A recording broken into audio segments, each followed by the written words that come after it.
தட்டை, சீடை, முறுக்கு, ரிப்பன் பக்கோடா, அதிரசம், என்ன வேணாலும் செய்யுங்க. ஒரே ஒரு 5 லிட்டர் இதய மந்த்ரா கடல் எண்ணெய் பேக் ஒரு மாசம் முழுசுக்கும் அத்தனை சமையல முடிச்சு விடலாம். இதய மந்த்ரா.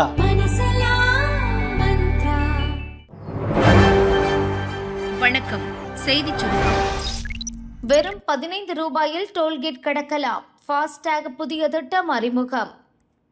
நாடு முழுவதும் தேசிய நெடுஞ்சாலையில் உள்ள டோல்கேட் வழியாக செல்லும் வாகனங்கள் சுங்க கட்டணம் செலுத்த வேண்டும். இதற்கு அனைத்து வாகனங்களுக்கும் ஃபாஸ்டாக் ஸ்டிக்கர் கட்டாயம். ஃபாஸ்டாக் இல்லாத வாகனங்களுக்கு 2 மடங்கு கட்டணம் வசூலிக்கப்படும்.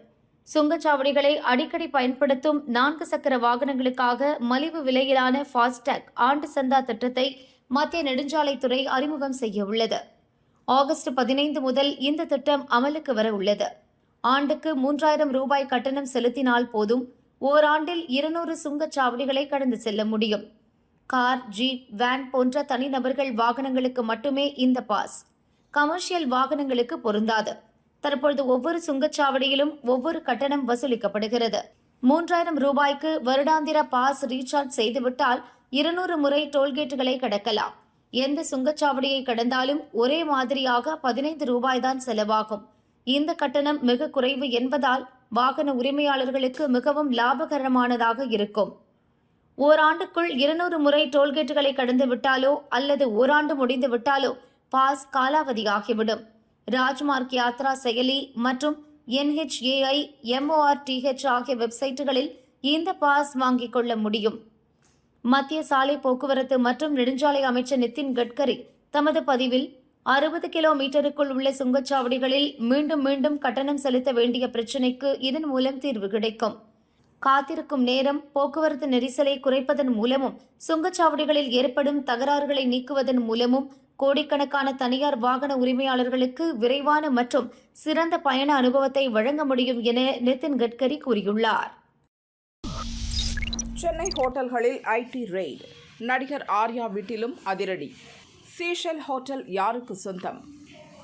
துபாயை தலைமையிடமாக கொண்ட சீஷெல் உணவகம் தமிழகம், கேரளாவில் பல கிளைகளை கொண்டு இயங்கி வருகிறது.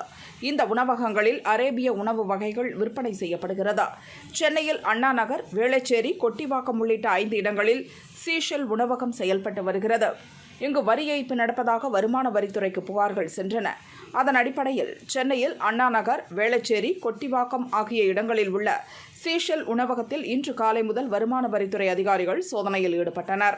சென்னை ஆழ்வார்பேட்டை பின்னி சாலையில் உள்ள அடுக்குமாடி குடியிருப்பில் உள்ள நடிகர் ஆர்யாவின் வீட்டிலும் IT சோதனை நடந்தது.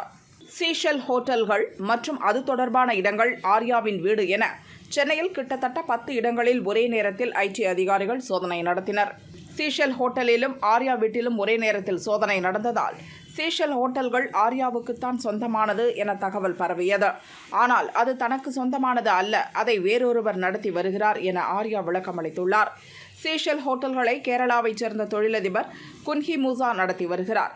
இவர் மத்திய கிழக்கு நாடுகளில் 20 ஆண்டுகளுக்கு மேலாக வசித்தார். அப்போது அரபு நாட்டு உணவு வகைகளின் சுவையில் அவர் சொக்கி போனார். இதனால் அந்த உணவுகளை இந்தியாவில் அறிமுகப்படுத்தும் நோக்குடன் சீஷெல் உணவகங்களை கேரளா, தமிழகம் உள்ளிட்ட பல மாநிலங்களில் துவங்கினார். கேரளாவில் அவரது ஹோட்டல்களில் செய்யப்பட்ட முதலீடுகளில் முறைகேடு நடந்துள்ளதாகவும் வரி ஏய்ப்பு நடந்துள்ளதாகவும் புகார்கள் வந்ததை அடுத்து திருவனந்தபுரத்தைச் சேர்ந்த வருமான வரித்துறை அதிகாரிகள் வழக்கு பதிவு செய்து விசாரணை நடத்தி வருகின்றனர். அதன் தொடர்ச்சியாகத்தான் சென்னையில் உள்ள சீஷெல் ஹோட்டல்களிலும் சோதனை நடத்தப்பட்டதாக வருமான வரித்துறை வட்டாரங்கள் தெரிவித்தன. இதில் இன்ட்ரெஸ்டிங்கான விஷயம் என்னவென்றால், நடிகர் ஆர்யாவும் கேரளாவைச் சேர்ந்தவர்தான்.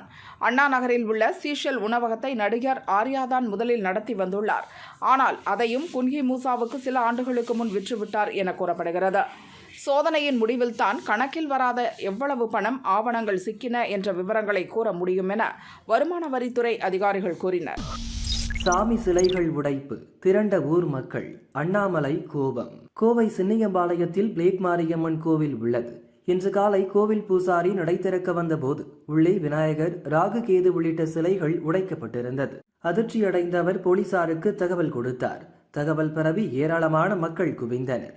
SP தங்கராமன் தலைமையிலான போலீசார் நேரில் ஆய்வு செய்து தடயங்களை கைப்பற்றினர். கோவிலை சுற்றியுள்ள CCTV கேமராக்களை ஆய்வு செய்து தெய்வ விக்கிரகங்களை சேதப்படுத்திய ஆசாமிகளை தேடி வருகின்றனர். பதற்றம் நிலவுவதால் பாதுகாப்புக்கு போலீசார் போடப்பட்டுள்ளனர். சம்பவம் தொடர்பாக தமிழக பாஜக முன்னாள் தலைவர் அண்ணாமலை கண்டனம் தெரிவித்துள்ளார். நூற்றாண்டு கால பழமையான சிலைகளை உடைத்திருப்பதை வன்மையாக கண்டிக்கிறேன். இப்பகுதி மக்கள் காலம் காலமாய் வணங்கி வரும் கோவிலின் சிலைகளை உடைத்து சமூக பதற்றம் ஏற்படுத்துவதே நோக்கமாக தெரிகிறது. உடனடியாக சிலைகளை உடைத்த சமூக விரோதிகளை கைது செய்து கடும் நடவடிக்கை எடுக்க வேண்டும். இதன் பின்னணியில் யார் உள்ளனர் என்பதை கண்டறிந்து நடவடிக்கை எடுக்க வேண்டும் என அண்ணாமலை கூறியுள்ளார். அன்புமணி தலைமையில் கூட்டம், அடுத்தடுத்து தலைவர்கள் அட்மிட். பாமக நிறுவனர் ராமதாசுக்கும் அவரது மகன் அன்புமணிக்கும் இடையே கருத்து வேறுபாடு நிலவுகிறது. அன்புமணியை தலைவர் பதவியிலிருந்து நீக்கிய ராமதாஸ் உயிர் இருக்கும் வரை நானே தலைவர் என தீர்க்கமாக கூறிவிட்டார். பாமகவில் இரு கோஷ்டிகள் உருவெடுத்து அன்புமணி பக்கமே அதிக நிர்வாகிகள் இருப்பதாக கூறப்படுகிறது. இந்த சூழலில் அன்புமணி ஒவ்வொரு மாவட்டமாக கூட்டம் நடத்தி வருகிறார். முந்தைய கூட்டத்தில் அவர் பேசும்போது ராமதாசிடம் மன்னிப்பு கேட்டும் இன்னும் பிரச்சனை ஓய்ந்த பாடில்லை. சேலம் மற்றும் அடுத்ததாக தர்மபுரியில் நடக்கவுள்ள கட்சி பொதுக்குழு கூட்டத்தில் பங்கேற்க அன்புமணி நாளை சேலம் செல்ல உள்ளார். இந்த சமயத்தில் அந்த மாவட்டத்தைச் சேர்ந்த முக்கிய நிர்வாகிகள் ஒவ்வொருவராக மருத்துவமனையில் அட்மிட் ஆகி வருகின்றனர். சேலம் மேற்கு தொகுதி பாமக எம்எல்ஏ அருள் நெஞ்சுவலி காரணமாக சென்னை ஓமந்தூரார் மருத்துவமனையில் சேர்க்கப்பட்டுள்ளார். பாமக கௌரவ தலைவர் ஜி.கே. மணியும் நெஞ்சுவலி காரணமாக மருத்துவமனையில் அனுமதிக்கப்பட்டுள்ளார். பாமக முக்கிய தலைவர்கள் நெஞ்சுவலி காரணமாக அடுத்தடுத்து அட்மிட் ஆகிய சம்பவம் பேசுபொருளாகி உள்ளது. திமுக கூட்டணிக்குள் ஓட்டை, இதுக்கு மேல எல்லாம் சீக்ரெட். திருமாவளவன் என்ன சொன்னார்? திருச்சியில் விசிக சார்பில் ஜூன் 14ஆம் தேதி பேரணி நடந்தது. அதில் பங்கேற்க வந்த அக்கட்சி தலைவர் திருமாவளவன் அங்குள்ள ஹோட்டலில் தங்கினார். அதே ஹோட்டலில் தமிழக பாரதிய ஜனதா தலைவர் நயினார் நாகேந்திரன், அதிமுக முன்னாள் அமைச்சர் வைகை செல்வன் தங்கியிருந்தனர். நயினார் நாகேந்திரனை சந்தித்த வைகை செல்வன் அரசியல் சூழல் குறித்தும் அதிமுக பாரதிய ஜனதா கூட்டணியில் மேலும் சில கட்சிகளை இணைப்பது குறித்தும் பேசியுள்ளார். தொடர்ந்து விசிக தலைவர் திருமாவளவனை வைகை செல்வன் சந்தித்து உள்ளார். அவருக்கு தான் எழுதிய புத்தகத்தை வழங்கி இருவரும் நடப்பு அரசியல் நிலவரம் குறித்து 30 நிமிடங்களுக்கு மேலாக பேசியுள்ளனர். ஏற்கனவே திமுக கூட்டணியில் அங்கம் வகிக்கும் சில கட்சிகள் பாரதிய ஜனதா கூட்டணிக்கு வரும் என பாரதிய ஜனதா மாநில தலைவர் நயினார் நாகேந்திரன் கூறியிருந்தார். இந்த சூழலில் நயினார் நாகேந்திரன், வைகை செல்வன், திருமாவளவன் சந்திப்பு குறித்து தமிழக அரசியலில் பரபரப்பாக பேசப்பட்டது. இது குறித்து சந்தேகம் எழுந்துள்ள நிலையில் அதிமுக முன்னாள் அமைச்சர் வைகை செல்வன் விளக்கம் அளித்துள்ளார். திமுக கூட்டணியில் ஓட்டை விழுந்துவிட்டது, இதுதான் தற்போதைக்கு என்னால் சொல்ல முடியும் என அவர் கூறினார். நம்ம திருமாவளவனை திருச்சியில் சந்தித்தோம். இப்போ நம்ம அவர் எதிர்கட்சி கூட்டணி இருக்கக்கூடிய சூழ்நிலையில் நண்பர்களாக சந்திச்சோமா இல்லை வேற எதனா? அதாவது ஆளுங்கட்சியாக இருக்கிற திமுக கூட்டணியில் ஓட்டை விழுந்து விட்டது என்பதைத்தான் இப்போதுக்கு என்னால் சொல்ல முடியும். இது முதல் கட்டம். அடுத்தடுத்த கட்டத்தில் நீங்கள் பார்க்க போகிறீர்கள். நான் உங்களுக்கு ஒரு அடிக்கோடிட்டு காட்டியிருக்கிறேன். திமுக கூட்டணியில் ஓட்டை விழுந்து விட்டது. இதுவரை 100 சவரன் விமான விபத்து நடந்த ஸ்பாட்டில் சிதறி கிடந்த தங்க வைர நகைகள். குஜராத்தின் அகமதாபாத்திலிருந்து லண்டனுக்கு கடந்த 12ஆம் தேதி புறப்பட்ட ஏர் இண்டியா விமானம் புறப்பட்ட சில நிமிடங்களில் விழுந்து நொறுங்கியது. இந்த விபத்தில் ரமேஷ் விஸ்வாஸ் குமார் என்ற பயணி மட்டும் பிழைத்தார். எஞ்சிய 241 பேரும் இறந்தனர். மேலும் விமானம் விழுந்து நொறுங்கிய மருத்துவக் கல்லூரியைச் சேர்ந்த மாணவர்கள், ஊழியர்கள் என 38 பேர் இறந்தனர். விபத்தின் போது விமானம் தீப்பிடித்து எரிந்ததால் இறந்தவர்களை அடையாளம் காண முடியாமல் உடல் உருக்குலைந்தது. இதனால் அவர்களை அடையாளம் காண DNA எனப்படும் மரபணு சோதனை நடத்தப்பட்டது. இதில் அடையாளம் காணப்பட்ட 100க்கும் மேற்பட்டவர்களின் உடல் குஜராத், மகாராஷ்டிரா, பீகார், ராஜஸ்தான் மற்றும் டையூ பகுதிகளைச் சேர்ந்த உறவினர்களிடம் ஒப்படைக்கப்பட்டன. இப்போது விமான விபத்து நடந்த இடத்தில் கட்டுமான தொழிலதிபர் ராஜு பட்டேல் தலைமையிலான குழுவினர் மீட்பு பணியில் ஈடுபட்டுள்ளனர். இறந்த பயணிகளின் விலை உயர்ந்த பொருட்களை தேடும் பணியில் பட்டேல் குழுவினர் ஈடுபட்டனர். இதில் 100 சவரன் அளவுள்ள கிட்டத்தட்ட 800 கிராமுக்கும் மேற்பட்ட தங்க நகைகள், 80,000 ரூபாய் ரொக்கம், பாஸ்போர்ட்டுகள், பகவத்கீதை புத்தகம் மீட்கப்பட்டுள்ளது.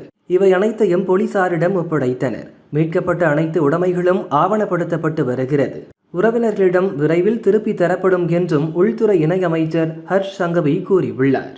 இதே ராஜு பட்டேல் தலைமையிலான குழுதான் அகமதாபாத்தில் கடந்த 2008 நடந்த தொடர் குண்டுவெடிப்பின் போதும் மீட்பு பணியில் ஈடுபட்டது.